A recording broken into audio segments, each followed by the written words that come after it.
Hi welcome back to my channel. Good morning എല്ലാവർക്കും. എന്തൊക്കെയുണ്ട് വിശേഷങ്ങൾ? അപ്പോൾ നമ്മളിങ്ങനെ കുറേ നാളായിട്ടുണ്ടല്ലേ ഒരു വീഡിയോ ഇട്ടിട്ട് എല്ലാവരും ഇടാൻ പറയുന്നുണ്ട് കേട്ടോ, പക്ഷേ എനിക്ക് നടക്കുന്നില്ല. അതുകൊണ്ടാണ് അപ്പോൾ ഇന്നൊരു മോർണിംഗ് വ്ളോഗ് തന്നെ നമുക്ക് എടുക്കാമെന്ന് വിചാരിച്ചിട്ടാണ് കേട്ടോ. അപ്പോൾ ഞാൻ രാവിലെ എണീക്കുമ്പോൾ വിചാരിച്ചിട്ടില്ല എടുക്കണമെന്ന്. അത് കഴിഞ്ഞതിന് ശേഷം ബ്രഷ് ചെയ്യാൻ വന്നപ്പോഴാണ് കേട്ടോ ഓർമ്മ വന്ന് ഇന്നൊരു മോർണിംഗ് വ്ളോഗ് എടുത്താലോ ഇന്ന്. അങ്ങനെ ഞാൻ ബ്രഷൊക്കെ കഴിഞ്ഞിട്ട് മുറ്റടിച്ച് വരാൻ വന്നിട്ടുണ്ട് കേട്ടോ. സാധാരണഗതിയിൽ ഞാൻ രാവിലെ തന്നെ മുറ്റടിച്ച് വരുന്ന ആളൊന്നല്ല കേട്ടോ. എല്ലാ പണിയും കഴിഞ്ഞിട്ടൊക്കെ ചിലപ്പോൾ അടിച്ചു വരാം, ചിലപ്പോൾ പകുതിക്ക് വെച്ച് അടിച്ചു വരും. അതായത് ഒരു കൃത്യനിഷ്ഠ ഇല്ല നമുക്ക് മുറ്റടിച്ച് വരണതിന്. ഇപ്പം പ്രത്യേകിച്ച് നമുക്ക് മുറ്റൊന്നും അങ്ങനെ അടിച്ചു വരേണ്ട ആവശ്യമില്ല കേട്ടോ, കാരണം ഇവിടെ എപ്പോഴും മഴ പെയ്തുകൊണ്ട് അങ്ങനെ ക്ലിയറായി ഇരിക്കും. പിന്നെ നമ്മുടെ മുറ്റത്ത് തെങ്ങ് പോയ കാരണം കൊണ്ട് അവിടെ അങ്ങനെ പൊടിയോ കാര്യങ്ങളോ ഒന്നും വരുന്നില്ല. പിന്നെ അങ്ങനെ ഇലകളൊന്നും വീഴാനും കൂടുതലായിട്ടില്ലല്ലോ. പിന്നെ നമുക്ക് ഈ ഇലകളൊക്കെ വരുന്ന ഈ സൈഡിലാണ് കേട്ടോ. മാവിൻ്റെ ഇല അങ്ങനെ നിറച്ചുണ്ടാവേ. ഒരു ദിവസം അടിച്ചില്ലെങ്കിൽ കാണാം അവിടെ നിറയെ മാവിൻ്റെ ഇല. അപ്പോൾ മുറ്റൊന്നും അടിച്ചു വരിയില്ലെങ്കിലും ഞാൻ ഈ സൈഡ് എന്നും അടിച്ചു വരാറുണ്ട് കേട്ടോ, ഇല്ലെങ്കിൽ ശരിയാവില്ല. പിന്നെ ഞാനുണ്ടല്ലോ തേങ്ങ പൊതിക്കാമെന്ന് വിചാരിച്ചിട്ടാണ് കേട്ടോ. തേങ്ങ പൊതിച്ച ഒരു 5-6 പൊതിച്ച് വെച്ച് കഴിഞ്ഞാൽ നമുക്ക് കുറേ നാളത്തേക്ക് ഇരിക്കും കേട്ടോ. കുറേ നാളത്തേക്ക് എന്ന് വെച്ചാൽ 2 ആഴ്ച വരെയൊക്കെ ഇരിക്കും. അപ്പോൾ അതുകൊണ്ട് അങ്ങനെയാണ് പൊതിക്കാറ്. അപ്പോൾ നമ്മുടെ തേങ്ങ കഴിഞ്ഞിട്ടുണ്ടായിരുന്നു, അപ്പം എന്നാൽ അത് പൊതിച്ച് വെക്കാമെന്ന് വിചാരിച്ചിട്ടാണ് കേട്ടോ. മുറ്റടിച്ചു വരണേക്കാൾ മുന്നേ അതങ്ങ് ചെയ്ത് വെച്ച് കഴിഞ്ഞാൽ പിന്നെ നമുക്ക് അവിടെ പൊടി ഉണ്ടാവില്ലല്ലോ. പിന്നെ അടിച്ചു വാരി കഴിഞ്ഞാൽ അത് വൃത്തിയായിട്ട് അങ്ങ് ഇരിക്കും.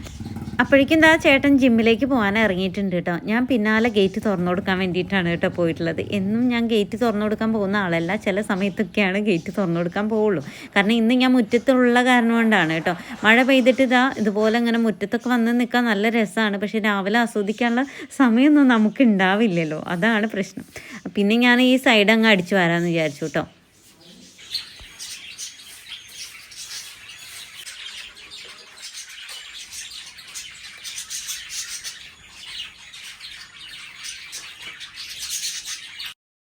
പൊതിച്ച് തേങ്ങയായിട്ട് ഞാൻ കിച്ചണിലേക്ക് വന്നിട്ടുണ്ട് കേട്ടോ. അപ്പോൾ കിച്ചണിലാണ് ഇനി നമുക്ക് പണി കിടക്കുന്നത്. കാരണം ഒന്നും ഞാൻ ഇന്ന് കിച്ചണിൽ ചെയ്തിട്ടില്ല. അപ്പോൾ രാവിലെ തന്നെ ഇത്തിരി ചോറ് വെച്ചിട്ടുണ്ടായിരുന്നു, നമുക്ക് റൈസ് കുക്കറിലേക്ക് ഇറക്കി വെച്ചിട്ടുണ്ടായിരുന്നു കേട്ടോ. പിന്നെ ചേട്ടന് ഉള്ള മുട്ട, ചൂടുവെള്ളം, അങ്ങനത്തെ കാര്യങ്ങളൊക്കെയാണ് രാവിലെ നമ്മൾ ചെയ്തിട്ടുള്ളൂ. നമ്മൾ ഉച്ചയ്ക്കുള്ള കറികളോ ഒന്നും വെച്ചിട്ടില്ല. അതുപോലെ തന്നെ രാവിലത്തേക്കുള്ള ബ്രേക്ക്ഫാസ്റ്റ് ഒന്നും ഉണ്ടാക്കിയിട്ടില്ല. ബ്രേക്ക്ഫാസ്റ്റിനായിട്ട് ദോശമാവൊക്കെ ഇരിപ്പുണ്ട് കേട്ടോ. അപ്പോൾ സത്യം പറഞ്ഞാൽ സച്ചുവിന് മാത്രമാണ് ഈ കപ്പ കഴിക്കാത്തത്. ഞാനും അങ്ങനെ കപ്പ കഴിക്കില്ല. പക്ഷേ ഇനിയിപ്പോൾ 2 തരത്തിൽ നമുക്ക് ഉണ്ടാക്കണ്ടേന്ന് വിചാരിച്ചിട്ട് ഞാൻ ഇന്ന് ദോശയൊന്നും ഉണ്ടാക്കിയിട്ടില്ല.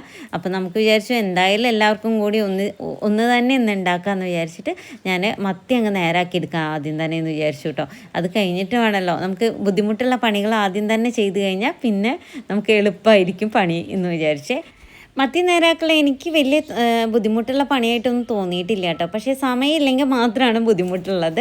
എനിക്കത് ഇഷ്ടമുള്ള ഒരു കാര്യമാണ് ഈ മത്തി നേരാക്കൽ. വലിയ മീനുകളൊക്കെ നേരാക്കണേക്കാൾ കൂടുതൽ എനിക്ക് ഇഷ്ടം ഈ ഒരു മത്തി നേരാക്കലാണ്.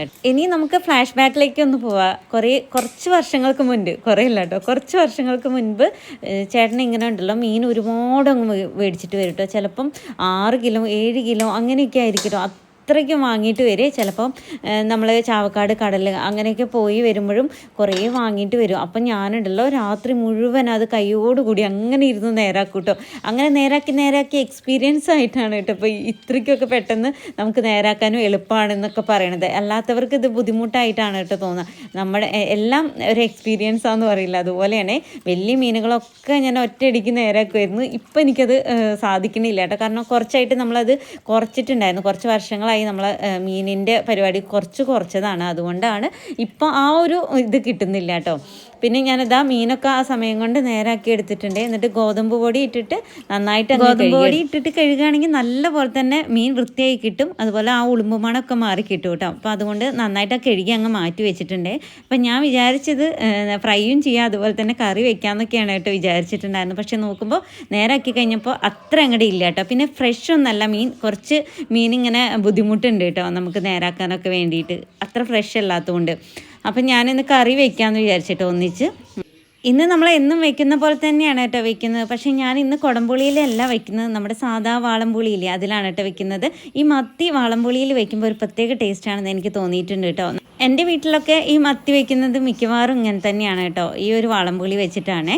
അപ്പോൾ ബാക്കിയുള്ളതിന് കുടംപുളി ഉപയോഗിച്ചാലും നമ്മൾ ഈ മത്തിക്ക് കൂടുതലും വാളംപുളിയാണ് കേട്ടോ ഉപയോഗിക്കുക. പിന്നെ സായുവിനും ഇഷ്ടം ഈ വാളംപുളി വെച്ചിട്ടുള്ളതാണ് കേട്ടോ. അങ്ങനെ കറിക്കുള്ള ഗ്രേവിയൊക്കെ ഞാൻ അടുപ്പത്താക്കിയിട്ടുണ്ട്. ഇനി അത് തിളച്ച് കഴിഞ്ഞാൽ നമ്മുടെ കഷ്ണങ്ങൾ ഇട്ട് കൊടുക്കാൻ വേണ്ടുള്ളൂ. ആ സമയം കൊണ്ട് ഞാൻ കപ്പ എടുത്തിട്ട് നേരാക്കാമെന്നായിട്ടോ വിചാരിച്ചത്. കപ്പ ഇന്നും കൂടെ കഴിഞ്ഞാൽ ചിലപ്പോൾ പറ്റില്ല, അത് കഴിഞ്ഞാൽ എനിക്ക് വഴക്ക് കേൾക്കേണ്ടി വരും. അപ്പം ഞാൻ വേഗം തന്നെ എടുത്ത് ഉണ്ടാക്കാമെന്ന് വിചാരിച്ചിട്ടാണ്. അപ്പം നമുക്ക് കപ്പയും മീൻകറിയും നല്ലൊരു കോമ്പിനേഷനും ആണല്ലോ. പിന്നെ സായനും ഭയങ്കര ഇഷ്ടമാണ്. ഇവിടെ ചേട്ടനൊക്കെ മത്തിയും അതുപോലെ തന്നെ കപ്പയും ഭയങ്കര ഇഷ്ടമാണ് കേട്ടോ. അപ്പോൾ രാവിലെ ബ്രേക്ക്ഫാസ്റ്റിന് നമ്മൾ ഇങ്ങനെ വെക്കണം എന്നൊന്നല്ല കേട്ടോ വിചാരിച്ചിട്ടുണ്ടായിരുന്നത്. പക്ഷേ ഇത് അങ്ങനെ ആയിപ്പോയതാണ്. പിന്നെ മത്തിയുടെ ഉള്ളിൽ മഞ്ഞളുണ്ടല്ലോ, മുട്ട, എനിക്ക് ഭയങ്കര ഇഷ്ടമാണ്. അപ്പം ഞാനത് കളഞ്ഞില്ല കേട്ടോ, കുറച്ച് പൂച്ചയ്ക്ക് കൊടുത്തു. പൂച്ച ഇങ്ങനെ നോക്കിയിരിക്കുന്നത് കണ്ടപ്പോൾ ഞാൻ പൂച്ചയ്ക്ക് കൊടുത്തിട്ട് ബാക്കി ഞാൻ ഉള്ളത് ഫ്രൈ ചെയ്തെടുക്കാമെന്ന് വെച്ചിട്ട് കുരുമുളക് പൊടിയും മഞ്ഞപ്പൊടിയും മുളക് പൊടിയും ഉപ്പൊക്കെ ഇട്ടിട്ട് തിരുമ്മി മാറ്റി വെച്ച് ആ സമയം കൊണ്ട് കപ്പ നമ്മൾ വെള്ളം ഒഴിച്ച് ഉപ്പും മഞ്ഞപ്പൊടി ഇട്ടിട്ട് കുക്കറിലാണ് കേട്ടോ ഞാൻ വെക്കുന്നത്. സാധാരണ കുക്കറിൽ വെക്കാൻ പാടില്ല എന്നൊക്കെയാണ് കേട്ടോ പറയുക. പക്ഷേ ഞാൻ കുക്കറിൽ എളുപ്പത്തിന് വേണ്ടി മിക്കവാറും വെക്കാറ് കേട്ടോ. 3 വിസിൽ വരുന്നവരെ ഞാൻ വേവിച്ചെടുത്തിട്ടുണ്ട്. ആ വേവുന്ന സമയം കൊണ്ട് നമുക്കുണ്ടല്ലോ ചക്കക്കുരു ഞാനുണ്ടല്ലോ അരിഞ്ഞ് ഫ്രിഡ്ജിൽ ഇങ്ങനെ വെക്കും കേട്ടോ. ഈ ചക്കക്കാലൊക്കെ ആയി കഴിഞ്ഞാൽ ചക്ക കിട്ടുവാണെങ്കിൽ അതിൻ്റെ മുഴുവൻ TV കാണുമ്പോൾ ഇങ്ങനെ ഇരുന്ന് അരിഞ്ഞുണ്ടാക്കും ഞാൻ ചക്കക്കുരുവൊക്കെ. എന്നിട്ട് ഫ്രിഡ്ജിൽ വയ്ക്കാം. അപ്പം നമുക്ക് ആവശ്യത്തിന് എടുത്തിട്ട് ഇതുപോലെ എന്തെങ്കിലുമൊക്കെ വെക്കാമല്ലോ എന്ന് വിചാരിക്കുക. അങ്ങനെ ഞാനിത് കുക്കറിലേക്ക് ഇട്ട് കൊടുത്തിട്ട് കുറച്ച് വെള്ളവും ഉപ്പും കൂടിയിട്ട് ഇട്ട് കൊടുത്തിട്ട് അതൊന്ന് വേവിച്ചെടുക്കാമെന്ന് വിചാരിച്ചേ. അപ്പോഴേക്കും നമ്മുടെ കപ്പ വെന്തിട്ടുണ്ട് കേട്ടോ. അപ്പോൾ കപ്പയുടെ ഇനി വെള്ളം ഊറ്റി കളയാം. 3 വിസിൽ വരുന്നവരെ ഞാൻ വേവിച്ചെടുത്തിട്ടുണ്ട്. വെള്ളം ഊറ്റി മാറ്റിയതിന് ശേഷം ഒന്ന് ഉടച്ചെടുക്കാമെന്ന് വിചാരിച്ചിട്ടോ. ഞാൻ ഇന്ന് ഇങ്ങനെയാണ് കേട്ടോ കപ്പ ഉണ്ടാക്കുന്നത്. ഇന്ന് തേങ്ങ അരയ്ക്കുന്നൊന്നുമില്ല. ചില സമയത്ത് തേങ്ങയൊക്കെ അങ്ങനെ നമ്മളൊന്ന് ചതച്ചെടുക്കാറുണ്ട് കേട്ടോ. അപ്പോൾ എന്നിട്ട് കടുക് പൊട്ടിച്ചിട്ട് അതിലേക്ക് വറ്റൽമുളക്, പച്ചമുളക്, ഉള്ളി, വെളുത്തുള്ളിയൊക്കെ ചതച്ചതും കൂടി ഇട്ട് കൊടുക്കാം. എന്നിട്ട് കറിവേപ്പിലയും കൂടി ഇട്ട് കൊടുത്തിട്ട് അതിലേക്ക് ഈ നമ്മൾ ഉടച്ച കപ്പയുണ്ടല്ലോ അതും കൂടി ഇട്ട് കൊടുക്കുക. എന്നിട്ട് ഒന്ന് ഇളക്കിയെടുക്കാം. നല്ല ടേസ്റ്റാണ് കേട്ടോ. ഉണ്ടാക്കി നോക്കണം ഒരിക്കലെങ്കിലും. ഞാനിങ്ങനെ എപ്പോഴും ഉണ്ടാക്കുന്ന ആളല്ലായിട്ട് ഇതുപോലെ വെറുതെ ഉടച്ചിട്ട് കഴിക്കാറുണ്ട് ഞങ്ങൾ.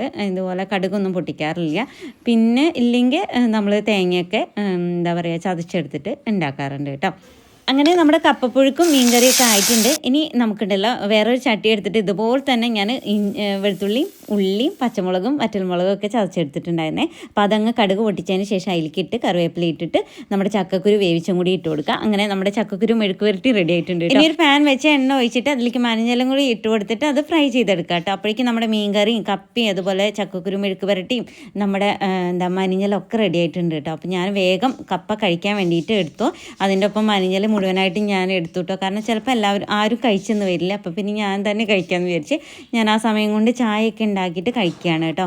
ജിമ്മിന് പോകാൻ കുറച്ച് നാളായിട്ട് തുടങ്ങിയിട്ടുണ്ട് കേട്ടോ. നമ്മുടെ കിച്ചൻ്റെ വർക്കൊക്കെ ഒരുവിധം കഴിഞ്ഞതിന് ശേഷം ഞാൻ ജിമ്മിന് പോകാൻ തുടങ്ങിയിട്ടുണ്ട്. അതുകൊണ്ട് തന്നെ വേഗം ബ്രേക്ക്ഫാസ്റ്റ് കഴിക്കാമെന്ന് വിചാരിച്ചു. ഞാൻ കഴിച്ച് കഴിഞ്ഞപ്പോഴേക്കും ചേട്ടൻ വന്നിട്ടുണ്ടായിരുന്നു കേട്ടോ. അപ്പോൾ ചേട്ടനും കൊടുത്തു, സച്ചുവിനും കൊടുത്തു. അത് കഴിഞ്ഞിട്ട് ഇതേ ഞാനുണ്ടല്ലോ ചേട്ടൻ കുറച്ച് സാധനങ്ങൾ കൊണ്ടുവന്നിട്ടുണ്ടായിരുന്നു കേട്ടോ. ആ കൂട്ടത്തിൽ എനിക്കുള്ള വെളുത്തുള്ളി അച്ചാറും കൂടി ഉണ്ടായിരുന്നേ. അപ്പോൾ ഞാനതാ ഇങ്ങനെ എടുത്ത് കാണിക്കുന്നുണ്ട് കേട്ടോ. അത് കഴിഞ്ഞിട്ട് ഇപ്പം എന്താ പറയുക ഫ്രിഡ്ജിൽ വെക്കാനുള്ളത് ഫ്രിഡ്ജിൽ വെക്കും വേണം, അല്ലാത്തതും വെച്ചിട്ട് വേണം കേട്ടോ എനിക്ക് പോകാൻ വേണ്ടിയിട്ട്. അപ്പോൾ ഞാനുണ്ടല്ലോ കുറച്ച് പച്ചക്കറിയൊക്കെ ഉണ്ടായിരുന്നു. അപ്പോൾ അതൊക്കെ ഫ്രിഡ്ജിലേക്ക് കയറ്റി വെച്ചിട്ട് അതിൽ കൂട്ടത്തിൽ കുറച്ച് മല്ലിയില ഉണ്ടായിരുന്നു കേട്ടോ. അപ്പോൾ അതിൻ്റെ തണ്ടിൻ്റെ ആ ഭാഗമില്ലേ അവിടെ ഞാൻ കട്ട് ചെയ്ത് കളഞ്ഞിട്ട് ആ മണ്ണും അഴുക്കൊക്കെ ഉള്ള ഭാഗം കട്ട് ചെയ്തിട്ട് ഞാൻ ഈ ഒരു ബോക്സിലാക്കിയിട്ട് ഫ്രിഡ്ജിൽ വെക്കണം കേട്ടോ. അല്ലെങ്കിൽ കഴുകിയിട്ട് നമ്മൾ ആ വെള്ളമൊക്കെ കളഞ്ഞതിന് ശേഷം വെക്കാറുണ്ട്. പക്ഷേ ഇന്നിപ്പോൾ അതിനൊന്നുള്ള ടൈം ഉണ്ടായിരുന്നില്ല കേട്ടോ. അത് കഴിഞ്ഞ് ഞാൻ കുളിക്കാൻ കയറി. അത് കഴിഞ്ഞിട്ട് ഇതാ ഞാൻ ജിമ്മിലെത്തിയിട്ടുണ്ട് കേട്ടോ. ജിമ്മിലെത്തി ഇതുപോലെ നമ്മൾ ഉള്ളിലേക്ക് കയറിയിട്ടുണ്ട്. പിന്നെ ഞാൻ അവിടുത്തെ വീഡിയോസോ കാര്യങ്ങളോ ഒന്നും എടുത്തിട്ടില്ല കേട്ടോ. അത് കഴിഞ്ഞിട്ട് നമ്മൾ തിരിച്ച് വീട്ടിലേക്ക് വന്നിട്ടുള്ളത് മാത്രമേ ഞാൻ എടുത്തുള്ളൂ. പിന്നെ എന്താ വെച്ചാൽ വന്നു കഴിഞ്ഞാൽ പിന്നെ നമ്മൾ കൃത്യം ഞാൻ 1 മണിക്കാണ് കേട്ടോ വീട്ടിലെത്തുന്നത്. ആ സമയത്ത് നമുക്ക് ഫുഡൊക്കെ കഴിക്കുക. അപ്പോൾ ഞാൻ ഫുഡിനുള്ളതൊക്കെ എടുത്തിട്ടുണ്ടായിരുന്നു കേട്ടോ. അപ്പോൾ നമ്മൾ കറിയും വെളുത്തുള്ളി അച്ചാറും അതുപോലെ തന്നെ നമ്മൾ ചക്കക്കുരു മെഴുക്ക് വരട്ടി 2 അമ്പഴങ്ങ ഉപ്പിലിട്ടതും 1 മുളകും ഉപ്പിലിട്ടത് ഇട്ടുണ്ടായിരുന്നു കേട്ടോ. അപ്പോൾ അതും കൂടി എടുത്തു. വായിക്കൊരു രുചി തോന്നാൻ നല്ലതാണ് എന്തൊക്കെ കറികളുണ്ടെങ്കിലും കേട്ടോ. ഇവിടെ എല്ലാവരും മധുരത്തേക്കാൾ കൂടുതൽ പുളി ഇഷ്ടമുള്ളവരാണ് കേട്ടോ. അതുകൊണ്ട് തന്നെ ഈ ഉപ്പിലിട്ടതൊക്കെ എല്ലാവർക്കും ഭയങ്കര ഇഷ്ടമാണ്. എപ്പോഴും ചോറിൻ്റെ കൂടെ അവർക്ക് ഒരെണ്ണെങ്കിലും വേണം കേട്ടോ. അങ്ങനെ അതുകൊണ്ട് തന്നെ നമ്മൾ ഇടയ്ക്കിടയ്ക്ക് എന്തെങ്കിലുമൊക്കെ ഞാൻ ഇതുപോലെ ഉപ്പിലിട്ട് വയ്ക്കാറുണ്ട്. അപ്പോൾ നമ്മുടെ ഇന്നത്തെ വീഡിയോ ഇത്രയുള്ള വീഡിയോ ഇഷ്ടമാണെങ്കിൽ ലൈക്ക് ചെയ്യുക, ഷെയർ ചെയ്യുക, സബ്സ്ക്രൈബ് ചെയ്യുക, തൊട്ടടുത്തുള്ള ബെല്ലൈക്കൺ കൂടി എന്നെ വിളിച്ച് അടുത്ത വീഡിയോ കാണാം. ബൈ.